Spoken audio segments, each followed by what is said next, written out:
Hi, and welcome again to my physics online video lecture series.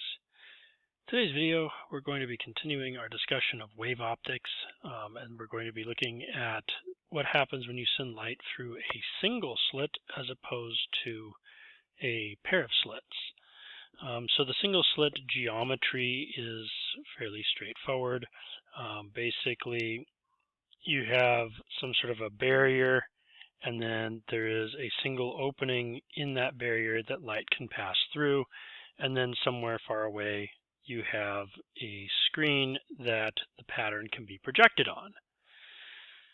Now let's consider how this might conceivably work. So let's say that I have a whole slit here. Let's say that I have a ray or a wavelet of light that originates here at the top of the slit, and it travels some distance to arrive at the screen at point P. Okay, so this arrives here somewhere. Now let's say that down here, midway down the slit, I have a second point, maybe just below the midway, that similarly leaves from the slit and travels along its straight line, and I'm not doing a very good job of drawing it, but travels along a similar straight line path, more or less parallel to the first one, similarly arrives at point P. Okay?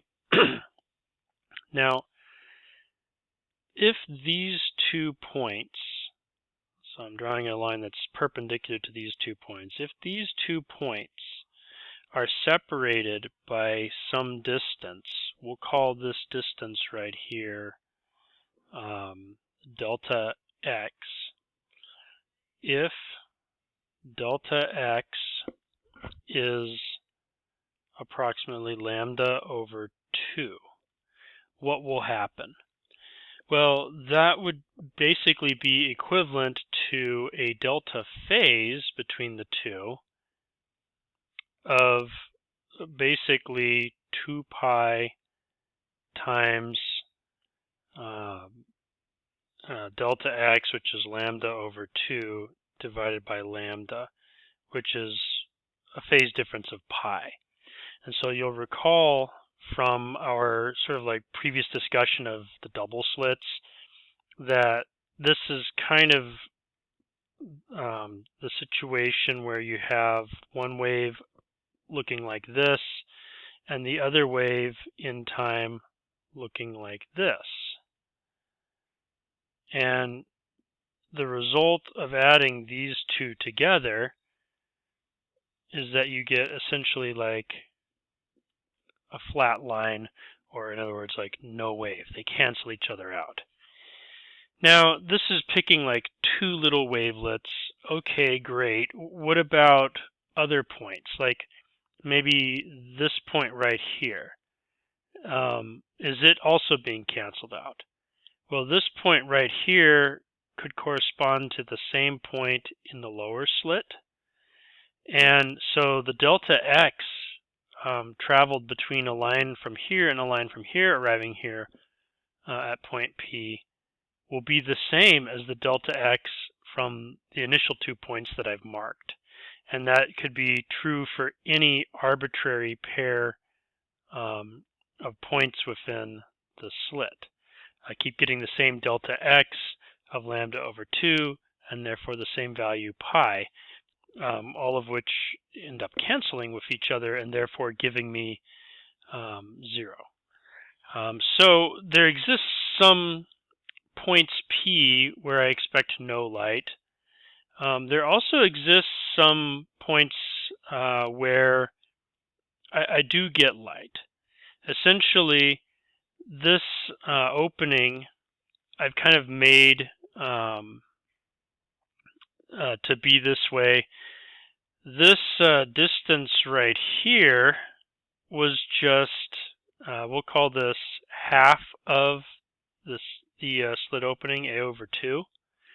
And so essentially, if these are leaving at angle theta, same as in the double slit, then this angle right here is also theta.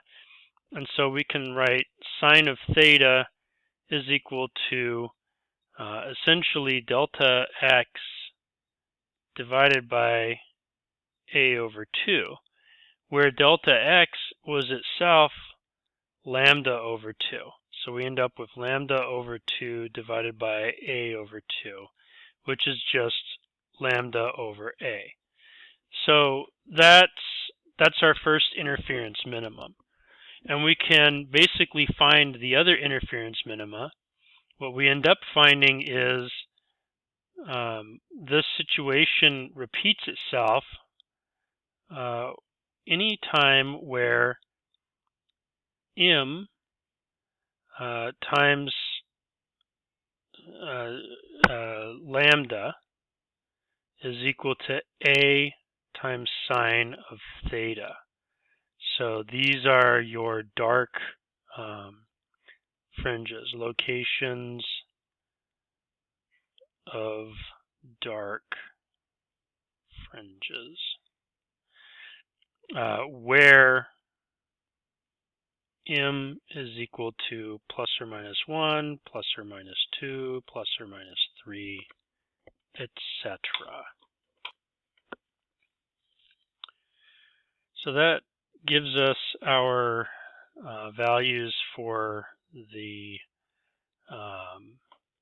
minima. And then you might be wondering, okay, where are the maxima occurring at? Basically, they occur more or less at the midway point between the minima.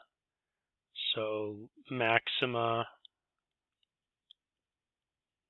would be essentially like m plus a half, or m plus or minus a half. And really, this would be m plus a half for larger and m minus a half for smaller than 0. So that times lambda is equal to a sine theta, where the top one is m is 1, 2, 3, etc. The bottom one, m is negative 1, negative 2, negative 3, etc. And then it also works at theta equals 0. So those are where your maxima are located. So m equals 0 is actually a local maximum. I don't know that it's really appropriate to derive on this video an equation to describe the diffraction pattern. It's kind of complicated to do the whole derivation of it above and beyond where the max and where the mins are. What you end up getting for what it's worth is what's called a sinc function. So sinc function is like this. Sinc of x is defined as sine of x divided by x. And it turns out that the sinc function matches for a good choice, for a certain choice of x, it matches these predictions up to and including that at theta equals 0 you have a local maximum. And so it's actually the largest of the maxima. Essentially, your sinc function ends up looking more or less like this. If I can try to freestyle it. Oops. This middle one then ends up being sort of like the largest local, and then it also ends up being down here and like this.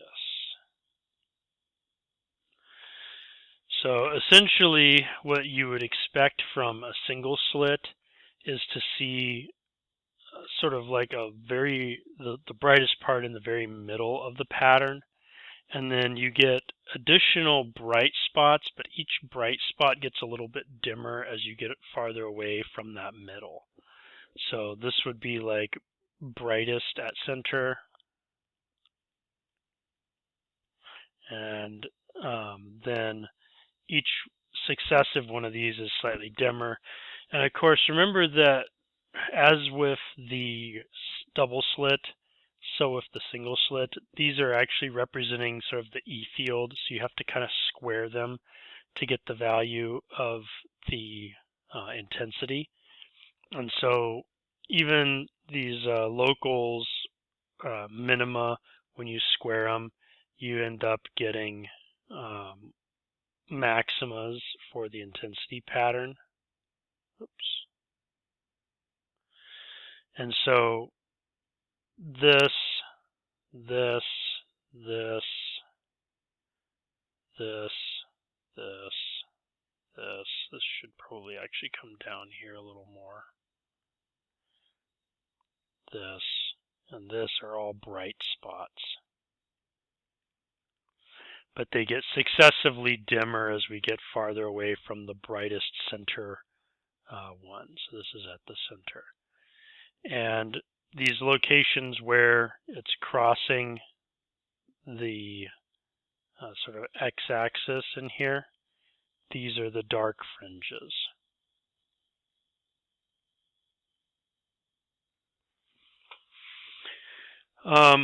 So that's basically it for the single slit, at least as I'm going to present it for an algebra-based course.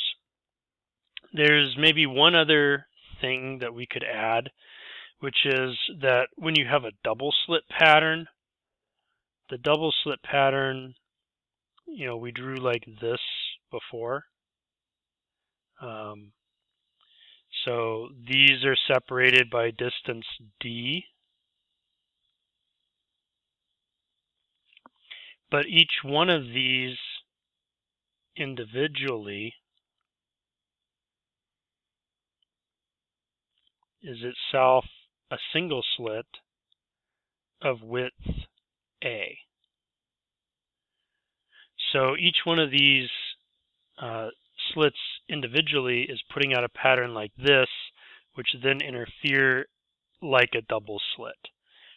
And so what ends up happening with a true double slit interference pattern is you'll, when you look at the pattern on the screen, let's say you're sending a laser through, a red laser, you get like a bright, you get a bright, you get a bright, get a bright, get a bright, you know, like this, where they're evenly spaced along the slit. But as it turns out, some of these will actually be missing. And so like maybe this one's gone and maybe this one's gone, that kind of thing. And so these are what are called missing fringes or missing orders or missing bright. So this right here and this right here are the missing orders. So it's missing a bright fringe. And that happens because essentially there's some locations where the interference pattern locally should be a bright spot, but the diffraction pattern is a dark spot right here. So this is where an interference double slit bright occurs where a single slit dark should occur. And overall, this whole phenomenon is actually related to the phenomenon that we talked about before with interference of waves on a string and with beats. Namely, what you have is a sort of carrier signal along with an envelope signal. And so if we were to go back to that other slide with the diffraction pattern, we first have this kind of envelope pattern, and this is basically your diffraction. So this is effect of diffraction. via a single slit.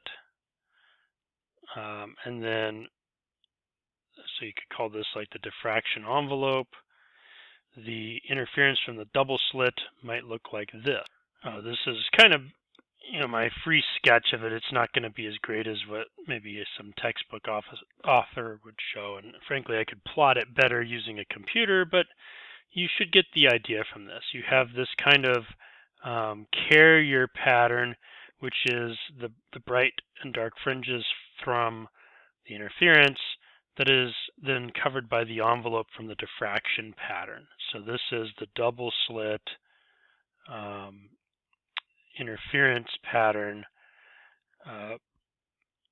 within the single slit diffraction pattern. So very much like the carrier within the envelope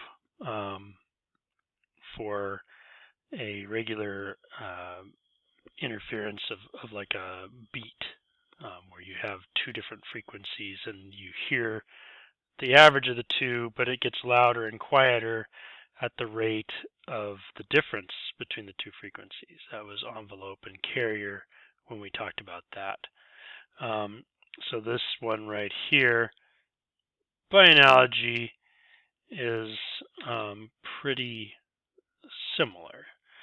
Your actual pattern of bright and dark fringes are regularly spaced small, and then the brightest part gets brighter and dimmer according to the diffraction pattern. And there's some places where you should be seeing a bright spot, but instead you end up seeing a dark spot, and that's your missing orders. When do you get missing orders? Basically, if you have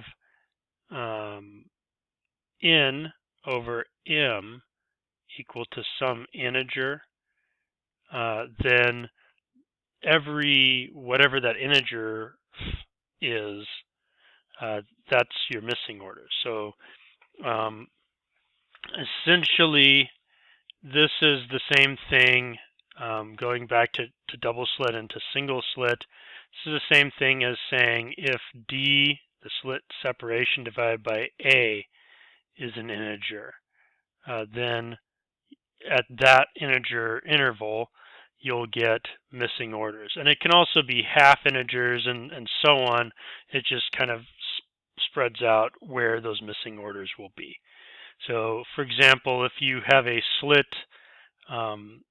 separation distance of 0.5 millimeters and a slit width for each slit of 0.05, then d over a would be 0.5 divided by 0.05, which is 10.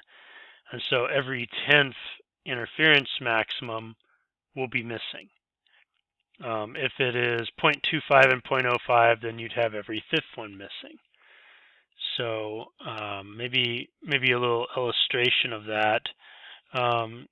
If d equals 0.25 millimeters and a equals 0.05 millimeters, your pattern you'd basically expect to have looking like this. So here's like my central maximum.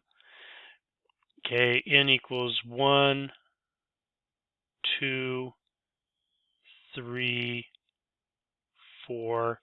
This would be where 5 is. 6, 7. Oops, 7's a little far off. 7, 8, 9, 10 would be right here. 11, 12, etc. And then down here, 1, 2, 3, 4, missing 5, 6,